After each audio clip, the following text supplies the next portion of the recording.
Dalam banyak-banyak pelaburan, pelaburan apa yang memberikan keuntungan yang paling tinggi? Jawapannya adalah pelaburan dalam ilmu. Jika tuan-puan melabur sedikit wang, masa dan juga tenaga untuk membaca buku kewangan sekurang-kurangnya 20 minit sehari selama 1 tahun, tuan-puan akan menjadi orang yang bijak dalam kewangan lebih baik dari 95% dari populasi dunia dalam ilmu kewangan. Dengan ilmu kewangan, tuan-puan bukan sahaja dapat membina kekayaan dengan mudah dan selamat, tetapi tuan-puan juga dapat mengelak dari ditipu oleh pelaburan-pelaburan yang hanya indah khabar daripada rupa.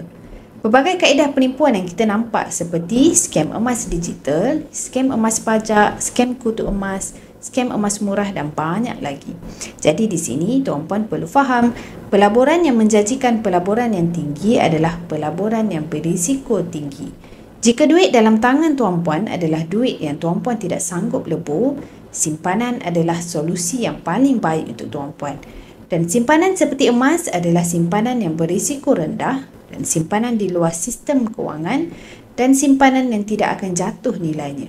Dan dengan ilmu, bukan sahaja untuk mengelakkan tuan-puan daripada rugi, tetapi tuan-puan juga dapat bezakan sama ada syarikat emas yang tuan-puan berminat adalah syarikat yang bereputasi tinggi ataupun berisiko tinggi. Kerana belian emas ini mudah, beli emas, pastikan dapat emas. Bukannya beli emas kena pajak, dapat janji ataupun dapat memo sahaja. Semoga perkongsian saya bermanfaat dan boleh follow saya untuk info lanjut tentang emas.